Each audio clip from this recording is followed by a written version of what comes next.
Assalamualaikum warahmatullahi wabarakatuh.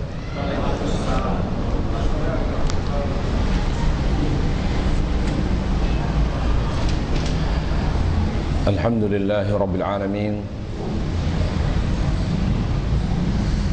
Wassalatu wassalamu al-atammani al-akmalan ala al-mab'uthi rahmatil alamin wa ala alihi wa sahbihi wa man tabi'a bihudahu ila yaumiddin. Amma ba'd.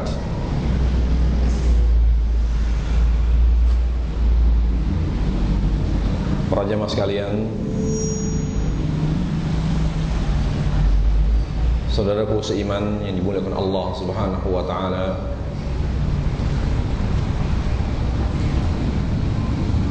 marilah kita senantiasa bersyukur kepada Allah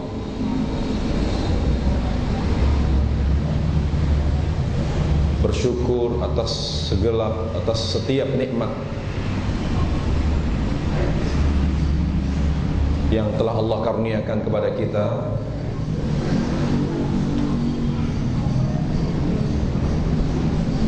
dari nikmat yang terkecil sampai nikmat yang terbesar.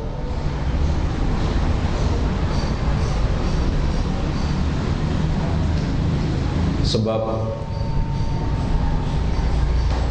Allah Subhanahu wa ta'ala memberi nikmat kepada kita adalah karena rahmatnya. Oleh karenanya, untuk selalu membuat Allah Subhanahu wa ta'ala senantiasa merahmati kita, maka kita harus menjadi hambanya yang selalu bersyukur kepada Allah Subhanahu wa ta'ala.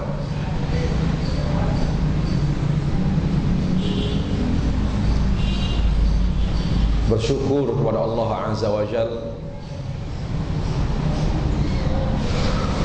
dengan selalu menjaga ikhlas, menjaga keikhlasan hati dalam beramal. Karena tidak ada amal yang paling Allah cintai daripada ikhlas. Dan bersyukur kepada Allah Subhanahu wa ta'ala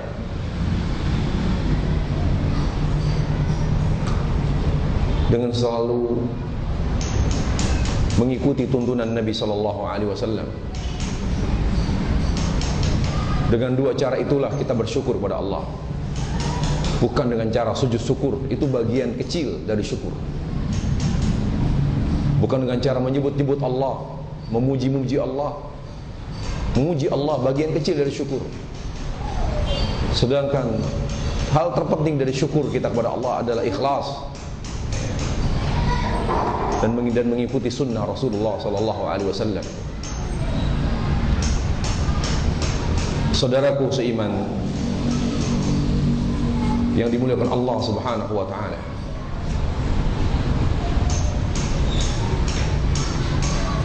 Allah Azza wa Jalla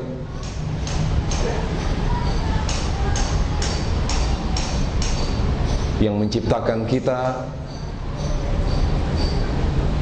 sebagai khaliqus samawati wal ard wal khalaiq, pencipta alam, langit, bumi dan seluruh makhluk, adalah dengan tujuan membahagiakan seluruh makhluknya. Jadi Allah Azza wa Jalla menciptakan seluruh makhluknya adalah untuk membahagiakan mereka.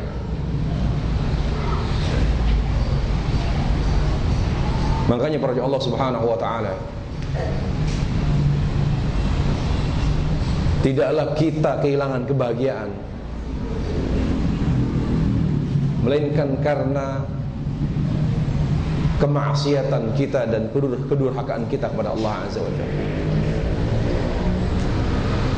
Lihat bapak kita Adam alaihissalam.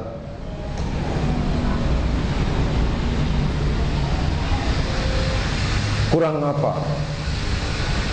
Begitu besar kemuliaan yang Allah berikan kepada Adam alaihissalam. Allah ciptakan beliau dengan kedua tangannya. Dan pertama kali menjadi manusia, beliau langsung menghuni surga. Tapi apa yang membuat beliau mengalami kesengsaraan? Karena beliau dan istrinya Hawa, ibu kita, durhaka kepada Allah Azza wa Jalla. Jadi Allah yang menciptakan kita, Allah pula yang menginginkan kita untuk bahagia. Makanya kebahagiaan itu hilang karena dosa kita kepada Allah. Oleh karena Allah Azza wa Jalla berfirman, "Innallaha la yughayyiru ma biqaumin hatta yughayyiru ma bi anfusihim." Allah tidak akan pernah merusak kebahagiaan. Itu maknanya seperti itu. La yughayyiru ma biqaumin, Allah tidak akan pernah merusak kebahagiaan suatu kaum sampai mereka sendirilah yang merusak kebahagiaan mereka akibat ulah mereka sendiri. Hatta yughayyiru ma bi anfusihim, sampai mereka, sampai dosa-dosa mereka lah yang membuat kebahagiaan mereka menjadi hancur. Jadi yang menghancurkan kebahagiaan kita itu kita sendiri, bukan Allah Subhanahu wa ta'ala. Kalau Allah justru sangat sayang kepada kita.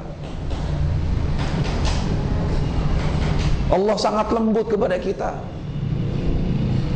Bahkan Nabi SAW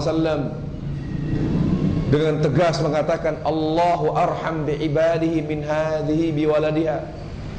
Allah itu lebih sayang kepada hambanya daripada seorang ibu, ya, daripada kasih sayang ibu kepada anaknya. Jadi kalau kita bandingkan kasih sayang ibu dengan kasih sayang Allah, maka kasih sayang Allah terhadap hambanya jauh lebih besar dibanding kasih sayang ibu kepada anaknya.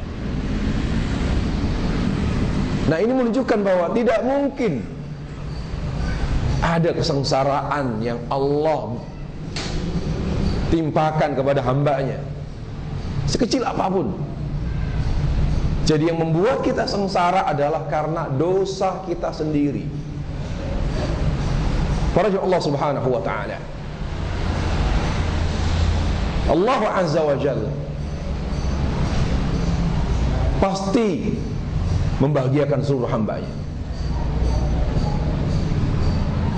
Dan yang paling Allah bahagiakan dan yang paling Allah muliakan adalah manusia. Karena manusia adalah makhluk yang paling mulia di sisi Allah Azza wa Jalla. Bahkan para ulama mengatakan, jika manusia beriman dan bertakwa kepada Allah, bahkan mereka lebih mulia dari malaikat. Lebih tinggi derajatnya di sisi Allah daripada malaikat. Karena malaikat taat tanpa perjuangan, sedangkan manusia taat dan bertakwa dengan perjuangan. Tentu beda para jamaah.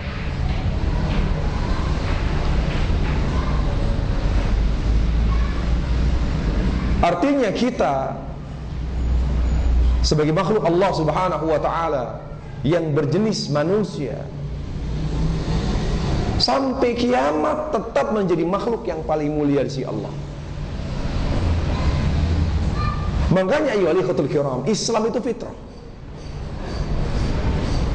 Sehingga Nabi SAW bersabda, "Ma min mauludin yuladu al fitrah, fa abawahu yuhawidani aw yunassirani." Setiap bayi yang terlahir dalam keadaan fitrah, yaitu Islam. Lalu akhirnya fitrah anak itu dirubah, dirusak oleh kedua orang tuanya. Apakah dirubah menjadi Yahudi atau Nasrani atau Majusi?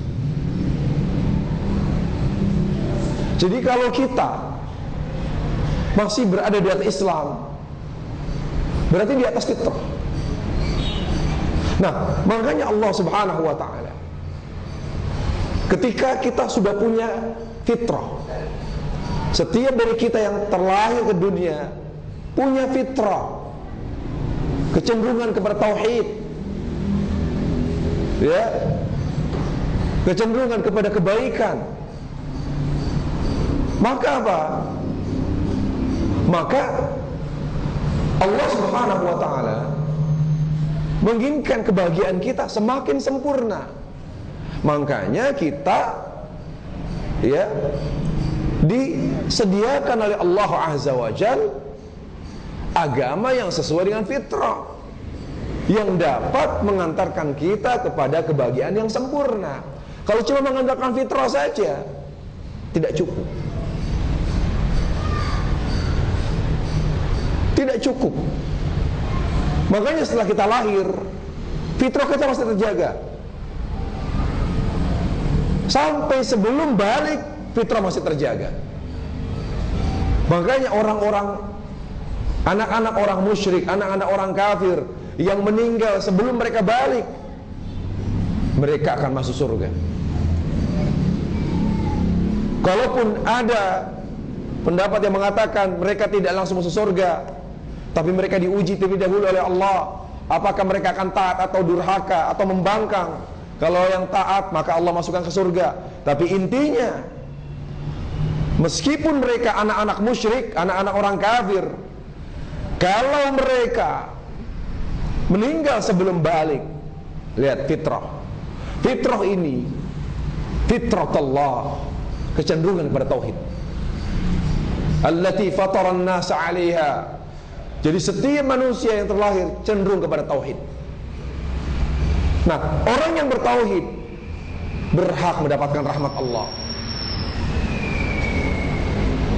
Walaupun dia memiliki banyak dosa, sampai Allah katakan, "Lau ataitani biqarabil khataya, thumma laqitani la tusyriku bi syai'a, la ataituha bimithli maghfirah." Jika kamu ya manusia datang menghadapku dengan membawa dosa sebanyak bumi ini, aku tidak peduli. Selama kamu masih menjaga kemurnian tauhid dan tidak pernah berbuat syirik kepadaku, maka aku akan berikan kepadamu ampunan sebanyak dosamu. Jadi termasuk juga anak-anak orang kafir yang belum balik sudah meninggal, dia punya kecenderungan tauhid, fitrah. Tapi setelah balik, dia nggak bisa mengandalkan fitrahnya, karena dia sudah mulai matang otaknya, sudah mulai bisa berpikir, sudah mulai bisa membedakan mana yang baik dan mana yang buruk, sudah bisa melihat yang pantas dan yang tidak pantas, sudah bisa mendengar yang baik dan yang tidak.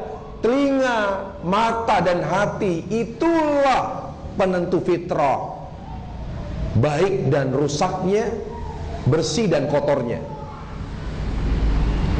Makanya sejak seorang balik, tiga hal inilah yang menjaga fitrah, atau kalau tidak bisa menjaga tiga ini, maka fitrah akan rusak. Makanya kita para jamaah, setelah balik seluruh manusia, termasuk yang tinggal di hutan, termasuk yang tinggal di Amazon, termasuk yang tinggal di pedalaman, yang tidak pernah mengenal Islam, tiga ini akan ditanya oleh Allah. Karena yang dapat mempertahankan fitrah, ya, alat untuk bisa mempertahankan fitrah tiga. Makanya Allah katakan, innas sama' wal basar wal fu'ad kullu ulaika kana anhu mas'ula. Sungguhnya pendengaran, penglihatan dan hati, semuanya akan ditanya oleh Allah. Ditanya, bagaimana kamu manfaatkan hatimu, penglihatanmu, pendengaranmu untuk mencariku, mencari tahu tentang Allah, untuk mengenal Allah, untuk beramal dan beribadah kepada Allah. Makanya kata Syekh Utsaimin rahimahullah, kata Syekh Muhammad bin Shalih Utsaimin, kenapa Allah sebut tiga? Pendengaran, penglihatan dan hati. Karena tiga hal ini merupakan pintu ilmu. Makanya tidak akan pernah mungkin ada orang bisa hidup nggak lihat tuli, nggak mungkin. Pasti Allah wafatkan. Kalau ada orang buta, tidak bisa melihat sama sekali, kemudian dia tidak bisa mendengar, tidak mungkin Allah biarkan hidup. Pasti Allah wafatkan. Cari di ujung dunia, cari. Ada orang nggak bisa dengar sama sekali, tuli, buta, hidup. karena tersiksa dia nggak bisa mengenal Allah. Ada buta tapi pendengarannya, hafalannya Masya Allah. Ada orang dia tuli ya, tapi Allah jaga penglihatannya. Kenapa? Karena ini 3 alat penjaga fitrah. Siapa yang rusak fitrahnya? Ketika tidak bisa manfaatkan 3 alat ini. 3 alat ini. Makanya kita disuruh oleh Allah manfaatkan 3 alat yang Allah berikan, penglihatan, hati, dan pendengaran, untuk mencari agama yang menjaga kesucian fitrah, yaitu Islam. Islam sama, yang hanya bisa menjaga kesucian fitrah hanya Islam. Nah, kita disuruh mencari agama yang sesuai fitrah dengan apa? Dengan 3 alat. Kedua, perintah Allah Subhanahu wa taala. Allah sudah menetapkan bahwa Islam adalah kenikmatan yang sempurna. Wa atmamtu 'alaikum ni'mati. Kenikmatan yang sempurna itu hanya ada dalam Islam. Karena Allah katakan, "Al-yauma akmaltu lakum dinakum." Hari ini aku sempurnakan Islam sebagai agamamu. Wa atmamtu 'alaikum ni'mati, dan aku sempurnakan nikmatku melalui Islam.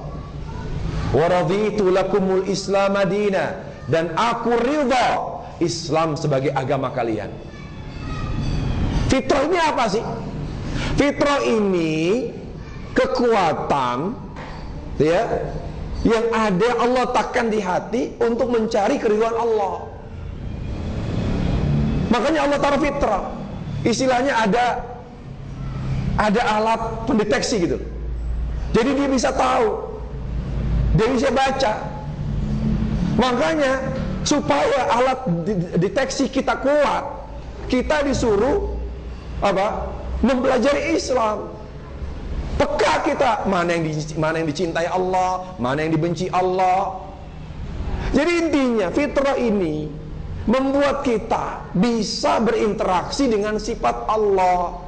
Makanya Allah menyuruh kita beribadah melalui Asmaul Husna. Dengan Asmaul Husna, penghayatannya terhadap Asmaul Husna, kita kenal Allah. Ya, jadi fitrah ini para jemaah, alat deteksi yang Allah letakkan dalam hati untuk mengetahui ini sesuatu yang dicintai Allah. Saya pilih. Ini sesuatu yang dibenci Allah, saya tinggalkan. Jadi pada Allah Subhanahu wa taala. Makanya Syekhul Islam Taimiyah mengatakan, Islam itu isinya segala yang dicintai Allah dan segala yang dibenci Allah. Yang dicintai Allah itu yang diperintahkan, yang dibenci Allah itu yang dilarang. Makanya segala yang bermaslahat pasti Allah perintahkan karena Allah suka. Dan segala yang bermudarat pasti Allah larang. Walaupun tidak ada hukum secara jelas, ya, tapi kalau itu bermudarat pasti Allah nggak suka dan pasti Allah larang. Nah, alat deteksinya apa? Nah, untuk menguatkan alat itu kita butuh ilmu. Kita butuh ya penguat. Islamlah satu-satunya agama. Makanya Islam bukan sekedar Islam, bukan Islam Syiah, bukan Islam Khawarij, bukan Islam Mu'tazilah. Karena kalau Islam semua itu, apa kata Rasulullah? Ya, lihat kecenderungan di hati, takwa, deteksi di sini. Karena mata, telinga akan menguatkan alat deteksi dalam hati, itu hati. Makanya kata Nabi, at-taqwa hauna, takwa itu di sini. Lihat, Rasul mengatakan, yaqra'unal Quran, jangan kalian beragama Islam, Islamnya Khawarij dan aliran manapun. Karena Islam yang sesat, aliran-aliran sesat, itu tidak akan pernah menguatkan hatimu, tidak akan pernah menguatkan alat deteksimu untuk mencari Allah. untuk mencari ridha Allah Azza wa Jalla. Makanya pada Allah Subhanahu wa taala, lihat Nabi sallallahu alaihi wasallam, lihat Khawarij, jidatnya hitam, jenggotnya panjang, ya, mereka khusyuk wajahnya, terlihat pada mereka wajah-wajah letih karena ibadah. Apa kata Nabi? Yaqra'unal Qur'an la yujawizu hanajarhum. Mereka ya baca Quran, hafal Quran, tapi Quran mereka tidak sampai ke hati, tidak menguatkan hati mereka, tidak menguatkan alat deteksi mereka untuk mencari ridha Allah Subhanahu wa taala. Makanya kata Imam Barbahari, Islam yang sesuai fitrah adalah Islam yang sesuai dengan sunnah. Makanya beliau mengatakan dalam Syarh Sunnah, al-Islamu huwa sunnah was sunnatu hiyal Islam. Islam itu ya sunnah, yaitu ajaran yang sesuai dengan tuntunan Nabi. Jadi apa? Connect gitu loh. Kita kaya, kita menjadi pejabat, kita menjadi apapun atau mencapai sukses dunia bagaimana apapun, setinggi apapun tingkat kesusahan yang kita capai, kita tetap tidak terpengaruh oleh dunia kita. Kenapa? Karena hati kita kuat.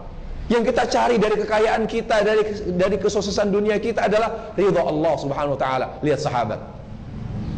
Alat deteksi yang paling hebat itu sahabat. Makanya mereka, Uthman kaya, ya Rasul, saya infakkan harta saya di jalan Allah. Ya Abu Bakar, ya Rasul, saya infakkan hartanya di jalan Allah. Mereka punya istri, mereka siap korbankan untuk Allah. Mereka punya anak, mereka siap korban untuk Allah. Mereka punya harta, mereka punya dunia, siap mereka korbankan Allah. Kenapa? Karena udah kuat itu. Baik, Islam itu apa? Islam yang sesuai dengan tuntunan Nabi itu apa? Yang menguatkan deteksi kita mencari ridha Allah. Karena apa? Ujungnya yang kita cari adalah apa? Ridha Allah. Ridha Allah Azza wa Jalla. Ya, makanya sahabat, ketika kita menyebut sahabat, kita menyebut apa? Radhiyallahu anhu. Mereka sudah mencapai yang mereka cari. Sudah mencapai kebahagiaan yang sempurna, yaitu ridha Allah Subhanahu wa taala. Baik. Farji Allah Subhanahu wa taala. Islam yang sesuai dengan tuntunan Nabi sallallahu alaihi wasallam, yang menguatkan alat deteksi kita untuk mencari ridha Allah. Ya. Apa? Yaitu agama yang isinya keseimbangan. Tidak pincang, selalu balance, seimbang antara dunia dan akhirat. Gak boleh orang ibadah terus, dunianya diabaikan. Ya, seimbang antara jasmani dan rohani. Gak boleh orang hanya ngaji terus, sholat terus, sampai makan, istirahat kurang, makan kurang, minum kurang, sampai kurus. Gak boleh. Nanti kita buktikan Islam yang sesuai dengan tuntunan Nabi, bahwa Islam itu adalah agama keseimbangan. Makanya cocok. Coba kalau seandainya Islam itu agama akhirat, ya agama akhirat, berarti kita nggak boleh kaya dong. Tapi subhanallah, malah Rasulullah SAW memuji Abu Bakar, memuji Uthman, memuji Umar, memuji Abdurrahman bin Auf. Mereka orang kaya. Artinya kita suka harta, dibiarkan kaya, tapi jangan jadi tujuan. Ya. Terus apa? Kita ini suka perempuan, laki-laki, dikasih oleh Allah, nikah 1, kurang 2, kurang 3, kurang 4. Kalau menambah lagi cukup. Lepas yang 1 ganti lagi. Subhanallah, fitrah. Kita nggak cocok, cerai. Sampai Nabi pernah menceraikan Hafsah. Lihat Nasrani, kalau sudah kawin nggak boleh cerai. Kalau sudah kawin gereja, boleh dia cerai secara pengadilan, tapi tidak akan cerai secara gereja. Kita, alhamdulillah. Jadi apa yang kita inginkan, yang bisa memberikan kepuasan, ada dalam Islam, seimbang. Nggak cuma rohani saja, nggak cuma akhirat saja. Karena kita juga tinggal di dunia, kita pasti mikirin anak, mikirin istri, mikirin harta, mikirin rumah, mikirin mobil, kendaraan, itu manusiawi. Makanya Allah Jalla wa'ala menghadirkan agama yang dapat menguatkan. Ya, kamu mau apa? Ya Allah, saya mau kaya. Oke, baik kata Allah. Tapi kamu, kalau aku kasih kekayaan, kemudahan rezeki, kamu jadikan kekayaan kamu untuk mencari ridhaku ya. Baik ya Allah. Lihat. Makanya Islam tuh jangan hanya di lisan, tapi di hati. Islam yang nyampe ke hati hanya Islam yang sesuai dengan tuntunan Nabi SAW. Hanya sunnah yang melahirkan kecintaan kita kepada Allah. Makanya jangan mengikuti aliran apapun.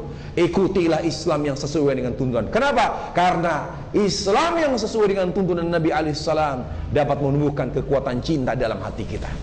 Cinta kepada siapa? Kepada Allah tabaraka wa ta'ala. Lihat keseimbangan. Dikuatkan ya, Islam agama keseimbangan. Ternyata itu agama seluruh Rasul. Makanya seluruh agama Rasul adalah agama Islam. Dari agama yang dibawa oleh, atau syariat yang dibawa oleh Nabi Nuh alaihissalam, Rasul yang pertama, sampai Rasulullah alaihissalam, mereka semua membawa Islam, ya, yaitu agama keseimbangan. Sebagaimana Allah katakan dalam surah Al-Hadid, di mana Allah Subhanahu wa taala berfirman dalam surah Al-Hadid ayat 25, laqad a'udzu billahi syaitonir rajim, laqad arsalna rusulana bil bayyinat wa anzalna ma'ahumul kitaba wal mizan liyaquman nasu bil qist. Dan telah kami utus para rasul dengan keterangan-keterangan, dan kami telah turunkan bersama mereka Alkitab, yaitu kitab suci, wal mizan, dan timbangan. Lihat, timbangan seimbang. Berarti agama yang dapat menguatkan hati kita, yang menjadikan hati kita hanya mencari ridha Allah, agama yang sesuai dengan apa yang dibawa oleh Rasul, terutama bagi kita yang dibawa oleh Rasulullah sallallahu alaihi wasallam. Untuk apa dia mengikuti agama Rasul? Jadi kuncinya para jamaah, kalau kita mau bahagia, kalau mau hidup seimbang, jangan mengikuti agama selain agama Rasul. Allah menyatakan itu. Wa anzalna ma'ahumul kitab wal mizan, dan kami turunkan bersama mereka Al-Quran. Bagi masing-masing Rasul ada kitab sucinya. Terutama Rasul, bagi kita adalah kitab suci Rasul kita Al-Quran. Al-Quran dan mizan, keseimbangan. Jadi kalau kita mau hidup seimbang yang akhirnya bahagia, jangan pernah mengikuti agama kecuali agama yang sesuai dengan tuntunan Nabi, yang sesuai dengan tuntunan Nabi dan sahabat radhiyallahu anhum ardah. Lalu apa kata Allah? Liyaquman nasu bil qist, agar mereka bisa hidup seimbang, yaitu bahagia. Lihat apa kata Syekh Sa'di rahimahullah, huwal adlu fil aqwal wal af'al wad din alladhi ja'at bihi ar-rusul kullu adlun wa qistun ya fil awamiri wan nawahi wa fi muamalatil khalq liyaquma an-nasu bil qist liyaquma an-nasu bil qist liyaquma an-nasu bil qist. وهذا دليل على أن الرسل متفقون في قاعدة الشرع وهو القيام بالقسط وإن اختلفت أنواع العدل بحسب الأزمنة والأحوال. Di mana Pak? Ketika kita mengikuti agama Rasul, ya, khususnya Rasul terakhir yaitu Rasulullah SAW, maka kita akan bisa hidup seimbang. Ucapan pun seimbang, perbuatan pun seimbang. Nggak melulu kita ngomong dunia melulu, ya. Nggak selalu kita berbuat orientasinya dunia terus, tidak. Ucapan kita, perbuatan kita selalu seimbang, ya. Kenapa Allah hadirkan agama Islam adalah agama yang seimbang? Tahsilan lima salihim, supaya mereka bahagia. Subhanallah, supaya mereka bahagia. Karena kalau orang akhirat terus, anak istrinya siapa yang mencari duit, siapa yang ngasih nafkah ke mereka? Gak bisa begitu. Kalau orang hanya tidur terus, ngurusin makan dunia, jiwa ini mau dikemanain? Manusia sekaya apapun, dia butuh siraman rohani, dia butuh jiwa. Kering kerontang, jiwanya merana kalau tidak diberikan siraman rohani. Gak bisa bohong. Tanya orang kaya yang jutaan, yang hartanya triliunan, tanya, gimana jiwa Anda ketika Anda sudah punya uang banyak? Justru saya sedang mencari. Saya punya uang tapi kok saya nggak bahagia ya? Lihat, subhanallah, Islam menjawab semua itu. Lalu apa kata Allah Subhanahu wa taala? Ya, liyaquman nas, agar manusia hidup bahagia. Makanya jangan mengikuti agama kecuali agama yang sesuai dengan tuntunan Rasul. Ya. Dan makanya seluruh Rasul dengan membawa agama yang seimbang, tujuannya mengantarkan manusia kepada kebahagiaan. Walaupun situasi dan kondisi pada zaman mereka berbeda-beda. Antara Nuh dengan Ibrahim beda, antara Ibrahim dengan Musa beda, antara Musa dan Isa beda, antara Isa dengan Rasulullah SAW beda. Sikonnya beda, sudah beda, lingkungannya, perubahannya sudah beda. Tapi semuanya sepakat, agama Rasul semuanya adalah agama yang seimbang dan mengantarkan manusia kepada kebahagiaan. Ditambah lagi Allah katakan surah Ar-Rahman ayat 8. Allah katakan apa? Alla tatghaw fil mizan. At-taghaw, ma'an at-taghaw. Berkata Ibnu Katsir rahimahullah, khalaqas sama' wal ard bil haqqi wal 'adl litakuna al asya' kulluha bil haqqi wal 'adl. Allah ciptakan seluruhnya dengan keseimbangan. Coba, ada langit, ada bumi, ada kaya, ada miskin, ada kuat, ada lemah, ada alim, ada bodoh. Ya, semuanya seimbang. Seimbang pada Allah Subhanahu wa taala. Ya, apa? Dengan begitu, disitulah kesempurnaan hidup dunia.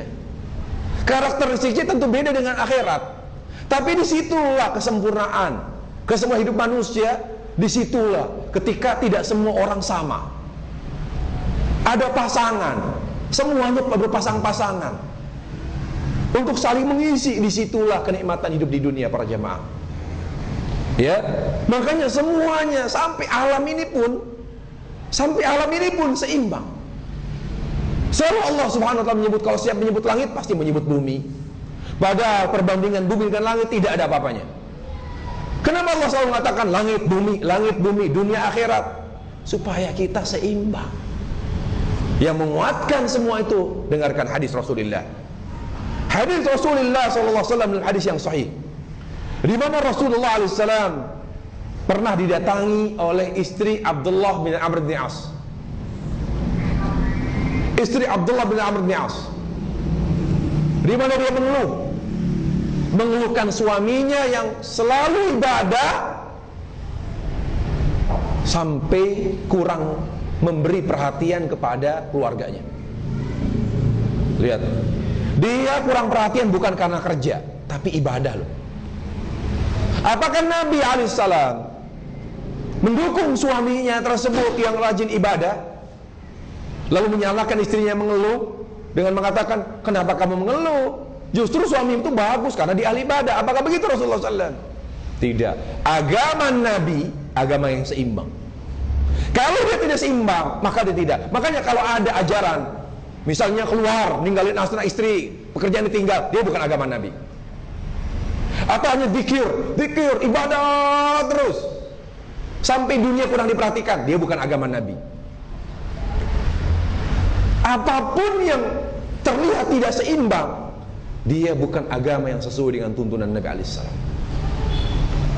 Contoh orang ibadah terus, ya, sholat malam sampai nggak tidur, dia bukan agama yang sesuai dengan tuntunan Nabi. Nggak mungkin nggak ada istirahatnya.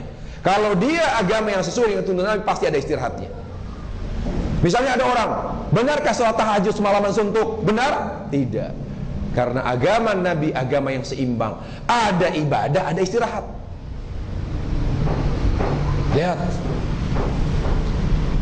cari setiap masalah apapun, kalau ada yang tidak seimbang, pasti di situ ada penyimpangan dari tuntunan Nabi SAW.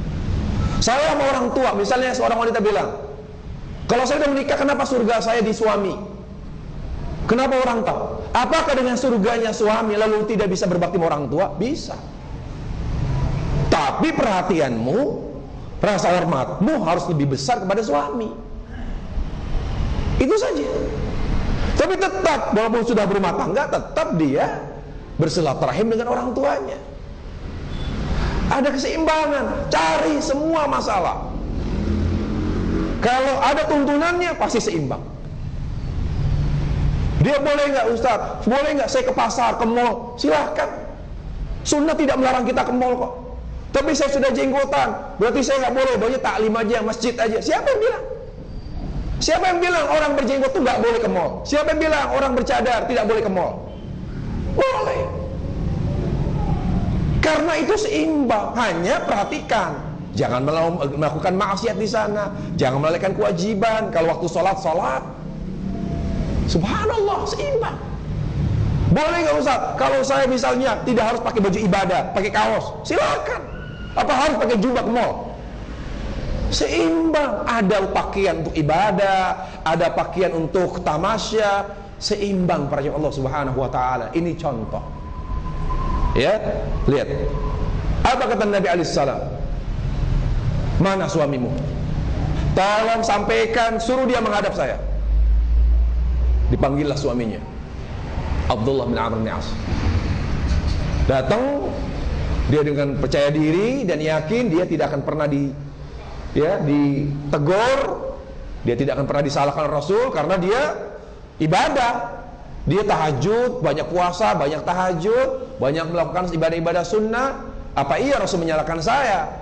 Makanya dia tidak ada sedikit pun rasa bersalah. Nah, ini menunjukkan bahwa sahabat aja punya pemahaman yang kurang sempurna, apalagi kita.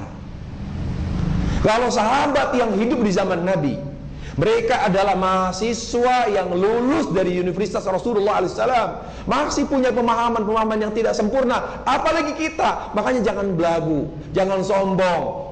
Bapak saya kiai, orang tua saya adalah orang yang kuat agamanya, saya udah ngerti agama, gak perlu ngaji. Salah.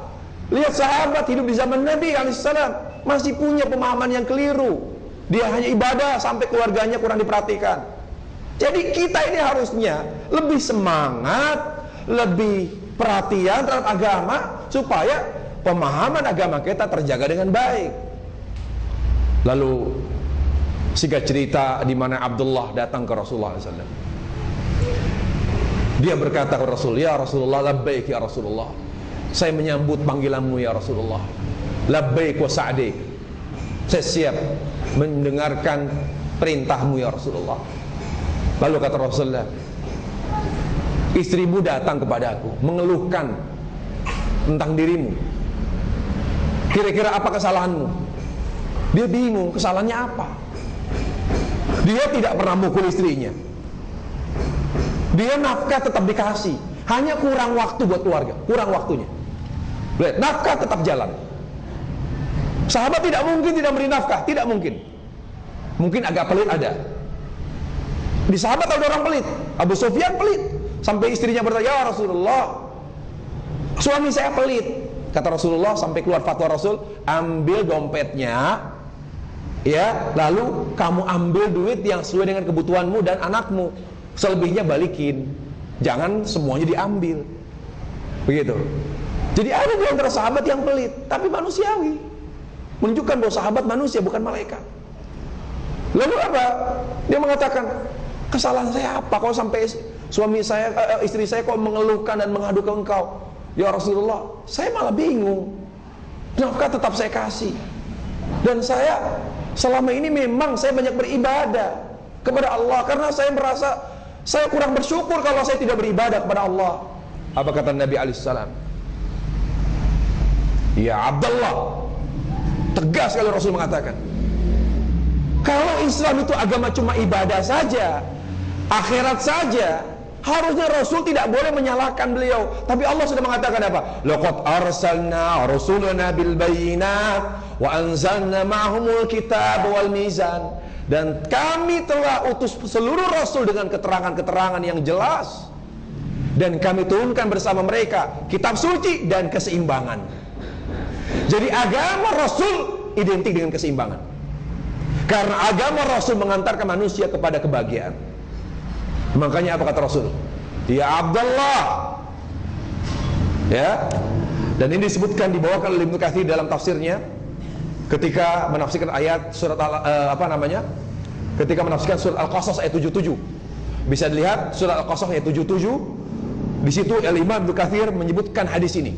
Hadis di mana Rasul memberikan teguran keras kepada Abdullah. Ya Abdullah, inna li nafsika 'alaika haqqan wa inna li rabbika 'alaika haqqan, inna li rabbika 'alaika haqqan wa li zawjika 'alaika haqqan wa li zawjika 'alaika haqqan wa li nafsika 'alaika haqqan wa a'ti kulli hadhi haqqin haqqan. Ya Abdullah, Rabbmu punya hak, berikan haknya. Tapi istrimu juga punya hak, anakmu juga punya hak, berikan haknya. Dan orang-orang yang kamu cintai yang lain juga punya hak, tetanggamu juga punya hak, dan dirimu juga punya hak.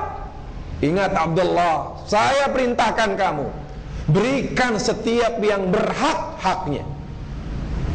Subhanallah. Artinya apa? Dia menyalahi agama yang dibawa Nabi alaihissalam, yaitu seimbang. Karena dia hanya ibadah saja, sampai nggak ada waktu buat keluarga, disalahkan Rasulullah alaihissalam. Sampai Rasul mengatakan, ya Abdullah, Rabbmu punya hak, berikan haknya. Istrimu juga punya hak. Jadi waktunya ibadah, waktunya bercengkrama dengan keluarga, waktunya dengan bertetangga, bergaul. Jangan eksklusif.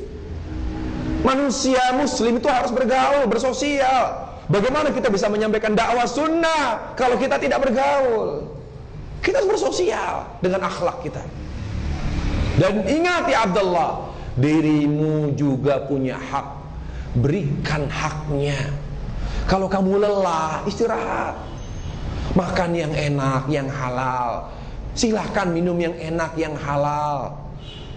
Kenakanlah pakaian yang bagus, yang halal. Itu hak kamu, itu hak dirimu. Jangan mentang-mentang ibadah, bajunya kotor, bajunya berantakan, robek-robek, biar aja lah yang penting akhirat. Bukan begitu agama Rasul. Makanya kalau ada orang pakai sendal jepit, nggak mau pakai mobil, jalan kaki, dia menyelisih sunnah Rasulullah alaihissalam. Dia nggak paham sunnah, nggak memahami agama yang dibawa Rasul alaihissalam. Bukankah Allah mengatakan apa? Innallah, kata Rasulullah SAW ketika mengomentari hadis ayat, wa amma bi ni'mati rabbika fahaddits. Adapun terhadap nikmat Rabbmu, ngomong. Alhamdulillah, saya punya rumah, baru saya renovasi. Alhamdulillah, insyaallah saya mau pakai buat kajian, buat ibu-ibu atau akhwat. Alhamdulillah, saya punya mobil. Dulu saya kalau kajian susah, pakai angkot. Sekarang saya punya mobil, jadi saya kemana-mana Allah beri kemudahan. Cerita selama kenikmatan yang Allah berikan, memudahkan kita berbuat baik, menjalankan ibadah. Cerita apa kata Rasulullah SAW? Innallaha yuhibbu ayyara athara ni'mati ala abdi. Allah tuh suka kita memperlihatkan nikmatnya, ya, memperlihatkan nikmatnya di saat kita beribadah. Kita punya duit, pakai baju kita yang terbaik. Jangan mentang-mentang punya duit banyak, kalau saya ibadah, kalau saya ini, saya nggak mau pakai baju kecuali karena harus tawadhu. Bukan begitu makna tawadhu para jemaah. Pakai baju yang terbaik ketika mau ibadah, mau keluar, mau menghadiri acara, pakai, tunjukkan, tapi untuk hal-hal yang baik. Ya, pakai mobil kita yang mewah, pakai kalau kita punya uang dan kita masih bisa beribadah dan bermanfaat dengan harta kita. Kemudian kita ingin punya mobil mewah, beli. Ya, tunjukkan, hadir ke taklim, datang ke acara walimah, pakai mobil mewah. Tunjukkan selama dipakai untuk taat. Allah suka, kata Rasulullah SAW, seimbang. Gak melulu orang yang taat tuh miskin terus. Ya, harusnya sederhana, saking sederhananya sampai hidup rumahnya aja, catnya aja udah pada kupas begitu. Kemudian sampai kok begini rumah orang Islam. Justru itu menyerusak citra Islam. Islam tidak kumuh, Islam itu indah, Allah itu maha indah. Kalau kita punya uang, beli. Kalau kita punya uang, renovasi rumah kita. Gak harus kita ibadah sampai urusan dunia kita abaikan. Taib. Dan hal itu ditegaskan oleh Allah. bahwa kita wajib hidup seimbang, terutama antara dunia dan akhirat. Allah berfirman surah Al-Qasas ayat 77, "Wabtaghi fima atakallahu daral akhirah wa la tansa nasibaka minad dunya." Carilah, gunakanlah segala yang Allah anugerahkan kepadamu dari dunia ini yang banyak. Kamu dikasih apa sama aku, kata Allah? Wabtaghi fima atakallah. Kamu saya kasih apa? Kamu saya kasih duit, kamu saya kasih anak, kamu saya kasih harta. Ingat, kata Allah, segala yang aku kasih tolong pakai dengan baik. Gunakan dengan baik untuk beribadah dan untuk taat kepadaku, ya. Sehingga dengan dunia yang kamu pakai buat ibadah, maka aku akan berikan akhirat kepadamu. Gunakan, ingat, aku kasih semuanya kepada kamu, bukan untuk dinikmati saja, tapi nikmati semua aku berikan, ya, dengan bisa beribadah dengan segala aku berikan. Makanya ibadah itu bukannya sholat, ibadah itu bukan hanya puasa. Segala perbuatan yang dicintai Allah itu ibadah. Itu ibadah. Apapun yang kita sehat, kita pakai misalnya buat yang dicintai Allah SWT, menolong orang. Kita sehat bisa menolong orang, menolong orang sakit, jenguk orang sakit, itu ibadah. Gak mesti dengan uang. Apapun yang kita kerjakan, kita diberi nikmat apa? Hidayah, diberi sehat, diberi nikmat harta, diberi nikmat ilmu, gunakan untuk ketaatan kepada kata Allah. Maka duniamu yang seperti itu yang aku kasih akan membuatmu mendapatkan akhiratku. Baik. Jadi para jamaah, subhanallah, lihat, fitrah Islam nyambung. Yang dapat memperkuat fitrah kita hanya Islam. Makanya Islam adalah agama keseimbangan. Karena apa? Kita dipenuhi hajat kita, semuanya mau apa? Dunia, Allah persilahkan. Mau akhirat, Allah kasih. Jalannya Allah jelas, diperjelas oleh Allah, diperjelas betul. Kita mau apa? Boleh nggak saya pengen punya anak banyak? Silahkan. Saya punya istri lebih dari satu, poligami? Silahkan. Fankihu ma taba lakum minan nisa. Saya boleh nggak pengen punya usaha yang maju? Silahkan. Tapi apa kata Allah? Wala tarsana sabaka, ya, wabtaghi. Tapi apa? Jadikan duniamu, setinggi apapun kesuksesan duniamu, untuk ibadah. Ternyata para jamaah, kapan kita bisa mengimbangi dunia akhirat kita? Kapan? Kita bisa mengimbangi antara dunia dan akhirat kita ketika kita mampu memadukan dua hal, ya, mengawinkan akhirat dan dunia kita dengan ibadah. Makanya kita tidak boleh menjadikan dunia sebagai tujuan. Sebagaimana dalam doa Nabi alaihissalam, wala taj'alid dunya akbar hammina wala mablagha ilmina. Ya Allah, jangan biarkan dunia menjadi ambisi terbesarku. Jangan biarkan dunia, ya, menjadi cita-cita tertinggiku, ya Allah. Aku nggak mau, ya Allah. Jadikan dunia sebagai sarana ibadah bagiku, ya Allah. Jadi orang yang seimbang antara dunia akhirnya apa? Bukan orang yang tidak boleh kaya. Bukan begitu agama Rasul. Bukan berarti dia harus susah, dia harus hidupnya pas-pasan, hidupnya sederhana betul, sampai HP aja jadul. Oh, jangan baru, itu menyelisih sunnah. Jangan. Seorang yang kalau sudah ngaji nggak boleh HP-nya bagus. Siapa yang bilang? Dalilnya mana? Oh, kalau kamu, ya, sudah paham Islam, udah ngerti sunnah, nggak boleh pakai baju yang mahal. Siapa yang bilang? Dalilnya mana?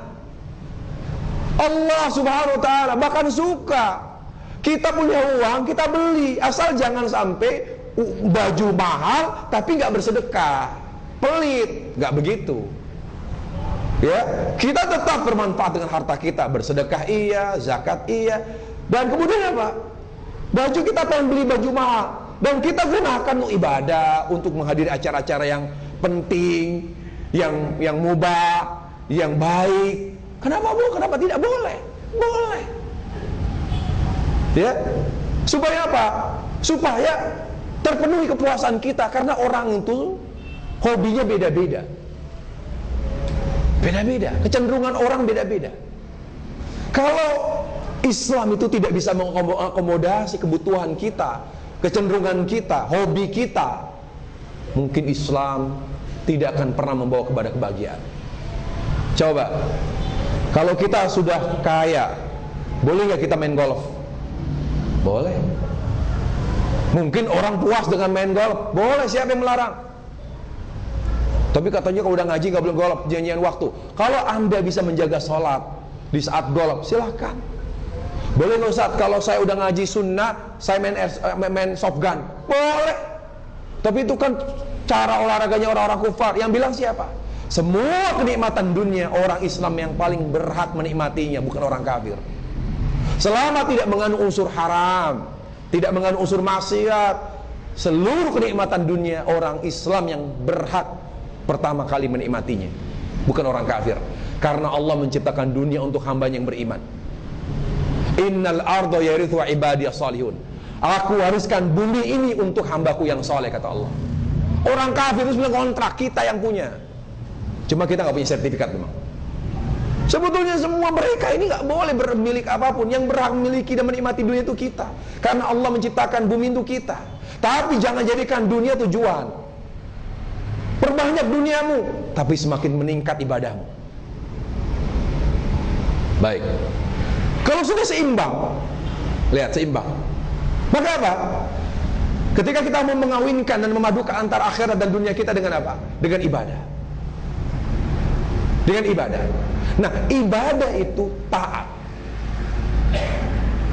Taat itu para jamaah, tidak mungkin ada dalam kehidupan kita kekuatan taat kalau tidak ada kekuatan cinta kepada Allah. Makanya Islam itu dari A sampai Z, dari alif sampai ya, adalah agama yang membersihkan hati.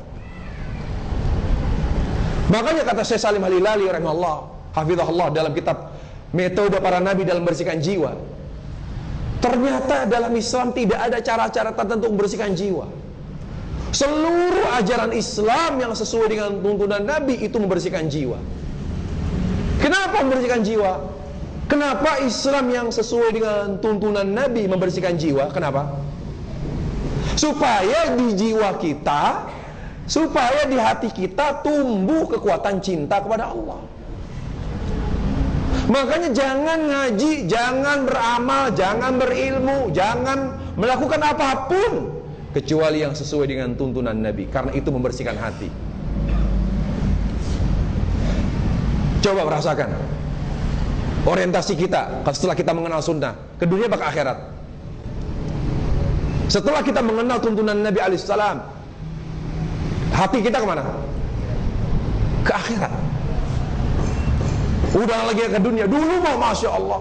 Lihat, kenapa? Karena sunnah itu menumbuhkan cinta kepada Allah. Karena sunnah itu membersihkan jiwa. Kalau sudah bersih jiwa kita, kalau sudah suci hati kita, secara otomatis tumbuh kekuatan cinta kepada Allah. Kekuatan cinta kepada Allah Subhanahu. Saya banyak bertemu dengan jenderal, dengan menteri, dengan artis, dengan pejabat, dengan konglomerat. Masya Allah, duitnya miliaran, tapi tawadhu, dia akhirat. Akhirat, hatinya ke akhirat. Karena sudah tersentuh sunnah. Kenapa? Karena sunnah itu membersihkan. Islam yang sesuai dengan tuntunan Nabi membersihkan. Kalau sudah bersih, muncul secara otomatis benih-benih cinta kepada Allah.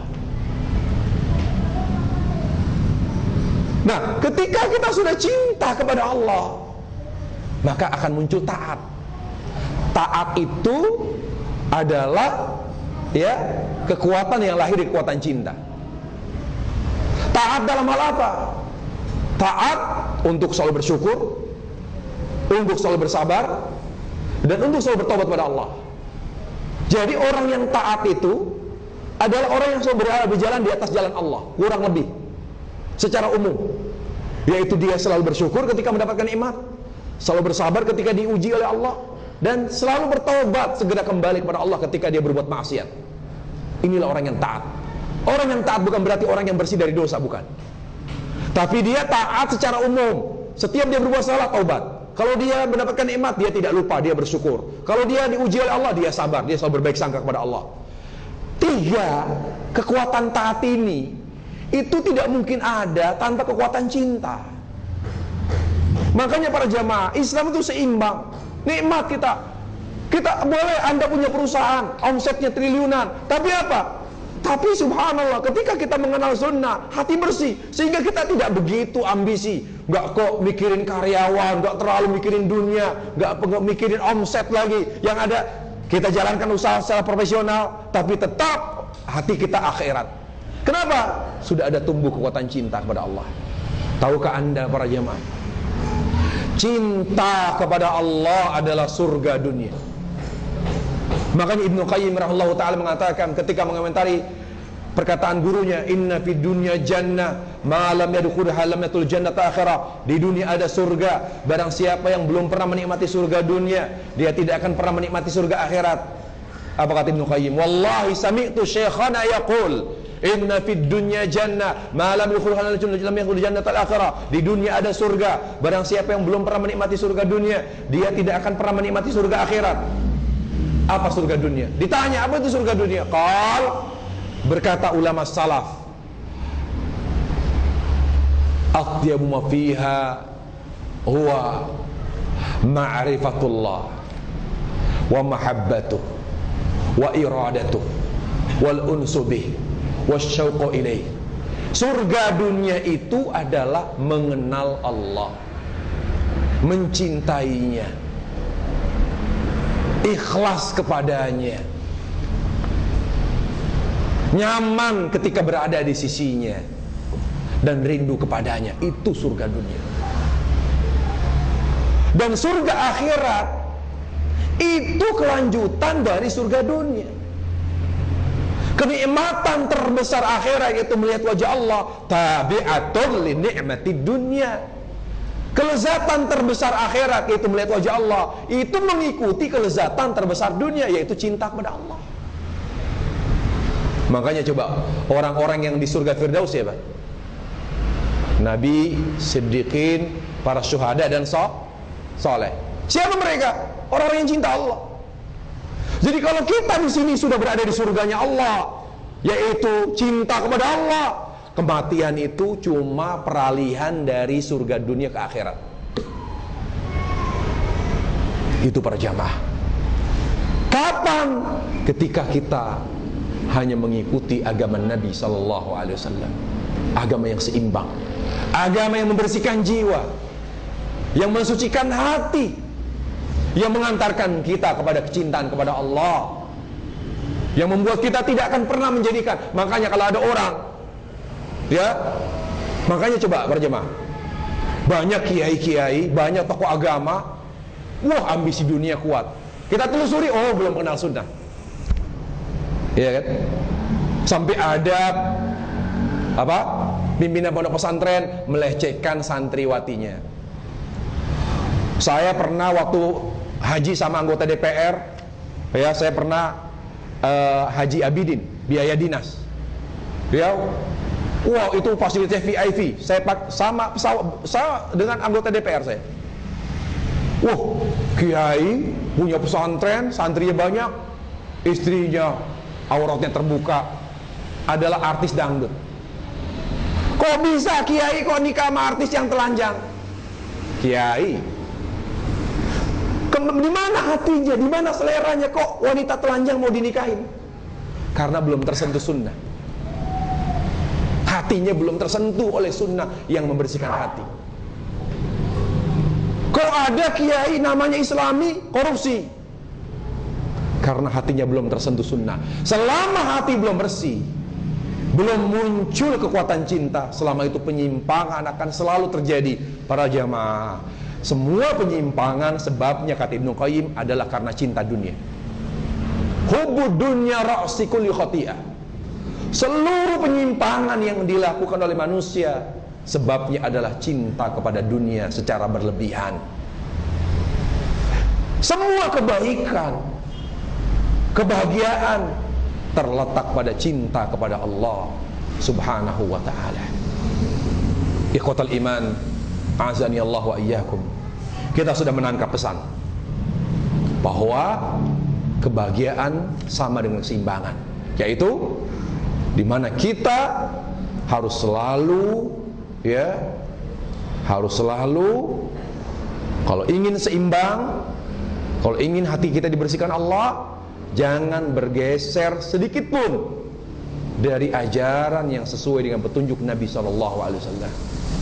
Karena hanya agama Islam yang sesuai dengan tuntunan Nabi yang dapat menguatkan fitrah kita, yang dapat menguatkan alat deteksi kita untuk selalu mencari yang kita cari, yaitu ridha Allah Azza wa Jalla.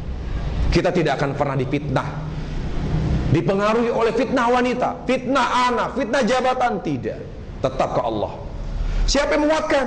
Islam yang sesuai dengan tuntunan. Biar kita kaya, biar istri kita, wanita kita banyak, kita tidak akan pernah dipalingkan dari Allah. Makanya Allah katakan apa? La tulhikum amwalukum wala auladukum an dzikrillah.